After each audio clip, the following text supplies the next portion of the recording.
pensé à un thème qui fait un petit peu l'actualité pour moi à travers les séances de coaching que je fais, les ateliers de groupe de coaching aussi. Et c'est la question de la responsabilité. Comment être responsable?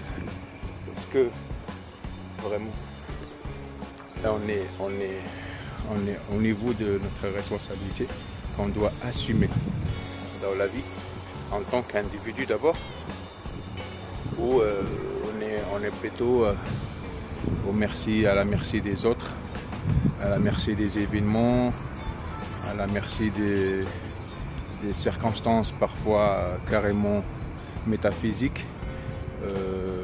Comment on vit notre responsabilité dans la vie quotidienne et dans tous les domaines de notre vie. Vous voyez, c'est une question qui m'interpelle tout le temps quand il y a des personnes qui viennent voir en coaching et que quand on commence le travail, elles commencent à se désengager parce qu'ils n'arrivent pas vraiment à suivre, parce qu'ils ont peur de changer. Ça aussi, c'est une autre façon aussi de ne pas être responsable, de ne pas être au niveau de ses engagements. Vous voyez, il y a déjà des éléments que je suis en train de signaler ici pour la responsabilité. Pour être un petit peu bref quand même dans cette vidéo qui ne dépasse pas 5 minutes maximum, je voudrais vous dire, partager avec vous 3 à 4 clés importantes pour assumer sa responsabilité à 100% et même plus que 100%. Le premier élément de première clé pour être responsable, et là je vous invite vivement à noter entre 1 et 10 comment vous appliquez ces clés, comment ces clés ils sont des acquis pour vous. Okay, 1 qui veut dire vraiment rien, et 10 qui veut dire top, et après vous verrez les moyens de notation entre le 1 et le 10. Alors la première clé qu'il faudrait vérifier si vous l'avez ou non, c'est la planification de tout ce que vous faites dans votre vie. Ça, c'est très très important de planifier. Planifier, ça veut dire que je sais exactement qu'est-ce que je dois faire aujourd'hui, la semaine prochaine, toute la semaine prochaine, le mois prochain, l'année prochaine et même plus. C'est vraiment, vous êtes responsable. Vous pouvez même aller jusqu'à planifier votre vie jusqu'à 3 ans, 4 ans, 5 ans. Ça, c'est très important. C'est là où vous avez vraiment le pouvoir. Alors, notez entre 1 et 10 votre niveau de planification. Est-ce que vous planifiez rien? Vous planifiez un petit peu, moyen, beaucoup, ok? Deuxième clé très très importante, c'est d'attribuer vos expériences, qu'elles soient positives ou négatives, vos réussites et vos échecs à vous-même. D'accord? Quand vous réussissez quelque chose, il faudrait d'abord voir qu'est-ce qu'il était en vous qui a permis, qu'est-ce que vous avez fait, quel est votre état d'esprit, et ainsi de suite, qui a permis cette réussite, et ainsi de suite aussi pour la même chose pour l'échec. Quand vous échouez, quand vous vivez une expérience négative, moi je ne crois pas que l'échec existe, il n'y a que des expériences, d'accord, négatives qu'il faudrait en tirer le leçon.